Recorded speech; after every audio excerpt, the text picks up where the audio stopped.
전 세계적으로도 관심이 이어지고 있습니다. 뉴욕타임즈는 한강 작가의 작품을 가부장적인 문화에 대한 저항이라고 표현했습니다. 최연수 기자입니다. 한국 최고의 문화업적으로 칭송받지만 동시에 한국 문화에 대한 저항이다. 뉴욕타임스가 한강의 노벨문학상 수상은 많은 것을 말해준다는 제목으로 쓴 기사입니다. 한 작가의 작품이 가부장적이고 때론 여성 혐오적인 한국 문화에 대해 저항하는 글쓰기라고 평가한 겁니다. 남성 중심적인 한국 문학평론계도 꼬집었습니다. 시인 고은은 성추문이 있기 전까지 한국 첫 노벨문학상 후보로 언론의 관심을 끌어왔지만 한 작가는 그렇지 못했다는 지적입니다. 스웨덴 헤럴드 등 다른 유력지들 역시 한 작가의 수상을 비중 있게 다루면서 작품 세계에 대한 분석을 이어가고 있습니다. 세계적인 관심에 우리나라뿐 아니라 전 세계 서점에서는 작품 풍기 현상도 이어지고 있습니다. 今朝開店して、30分ぐらいで全て、ほぼ全て完売してしまって、今もすっからかんというような状況になっています。 I don't know how many will get in because, as I mentioned, a lot of them are out of stock at the suppliers. 이탈리아와 프랑스에선 한강의 작품 채식주의자가 영국으로 만들어진다는 소식이 알려지면서 주목받고 있습니다. JTBC 최연수입니다. 북한이 어젯밤 한국이 무인기를 평양에 보내 대북 전단을 살포했다면서 또다시 도발하면 즉시 행동으로 넘어갈 거라고 위협했습니다. 우리 군은 그런 사실이 없다고 부인했다가 확인해 줄 수 없다고 다시 입장을 정리했습니다. 안지현 기자입니다. 오늘자 노동신문 1면에 실린 무인기 사진입니다. 북한 외무성은 어젯밤 조선중앙통신에 내보낸 중대 성명을 통해 한국이 지난 3일과 9일, 10일에 총 3차례에 걸쳐 평양에 무인기를 보내 대북 전단을 살포했다고 주장했습니다.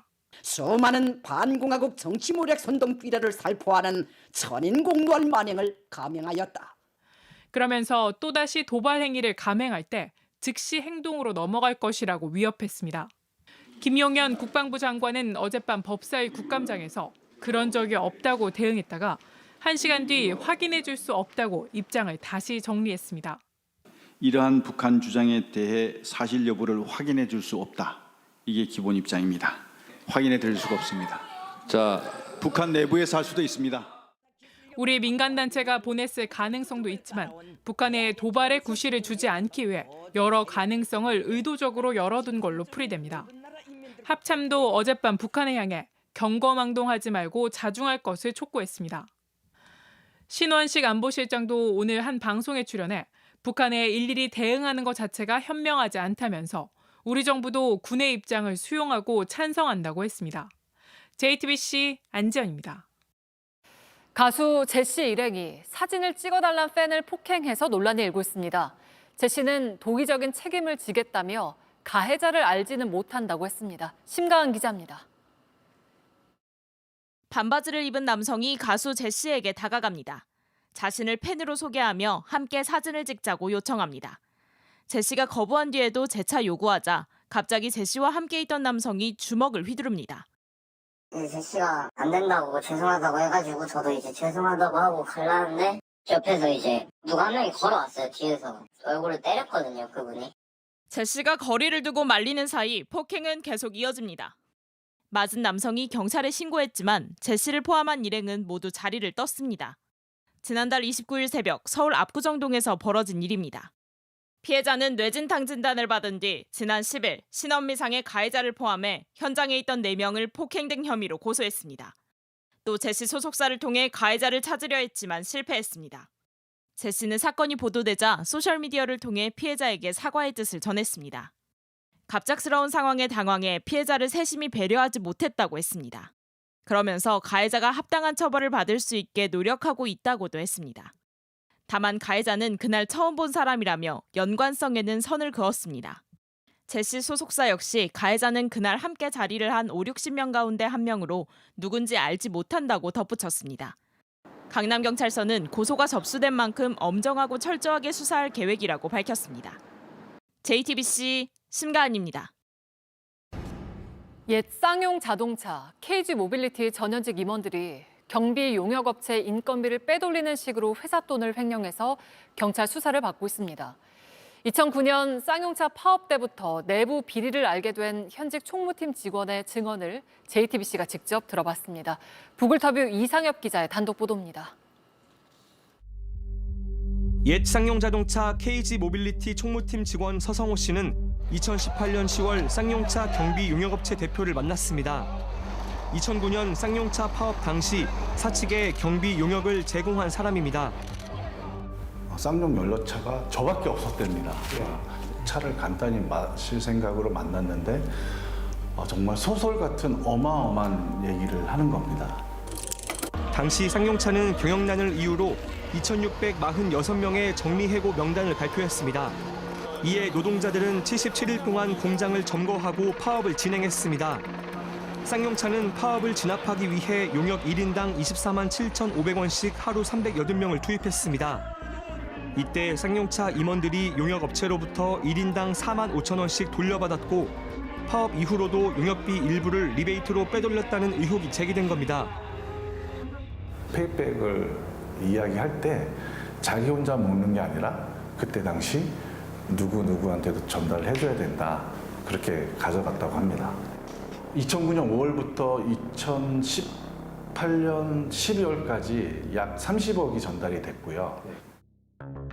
용역업체는 그 돈을 어떻게 전달했을까? JTBC는 전 쌍용차 경비 용역업체 대표의 녹취 파일을 입수했습니다. 갖다 주기 한 30억이 넘어요. 내가 집전에 줬죠.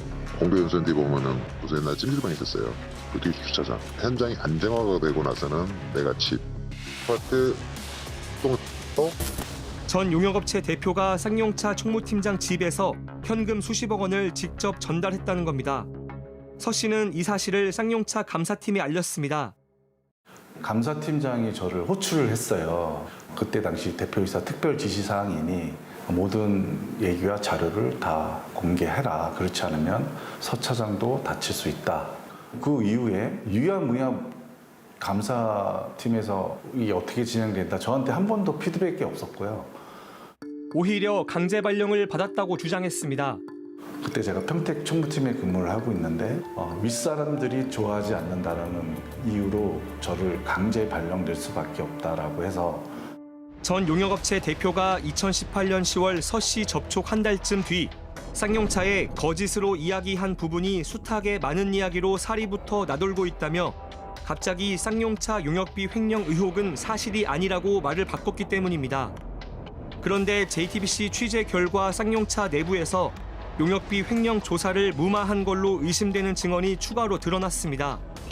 사실은 쌍용차 감사팀이 전 용역업체 대표를 상대로 조용히 끝내면 뒤를 봐주겠다는 취지로 회유와 요청을 했었다는 겁니다. 당시 쌍용차 임원들은 지금도 일부 정상 근무하고 있습니다. 서 씨가 수차례 내용 증명을 보냈지만 조사도 이뤄지지 않았습니다. 좀 진상규명을 3번이나 내용 증명을 요청드렸죠. 그게 대표이사 품위를 손상시켰다고 인사위원회를 개최를 한다. 견책으로 마무리가 됐고요. 서 씨가 JTBC를 찾은 이유는 이제라도 진실이 밝혀지길 바라기 때문입니다. 누구는 77일 동안 정리해고를 안 당하려고 투쟁을 하고 있는데 이 관리자들은 그 기회를 악용해서 수십억을 착취를 한 거죠. 제가 수십 년 동안 다닌 회사의 후배들을 위해서라도 이런 점은 반드시 재발돼서는 안 되고. 서울경찰청 반부패 수사대는 지난 3월 19일 옛 쌍용자동차 KG 모빌리티 본사를 압수수색했습니다. KG 모빌리티 측은 JTBC에 쌍용차 시절 개인 부정비리 의혹에 대한 수사라며 KG 모빌리티와는 직접적인 관련이 없다고 알려왔습니다. 인사상 불이익은 없었고 인사 명령도 사규 절차에 따라 진행했다고 밝혔습니다.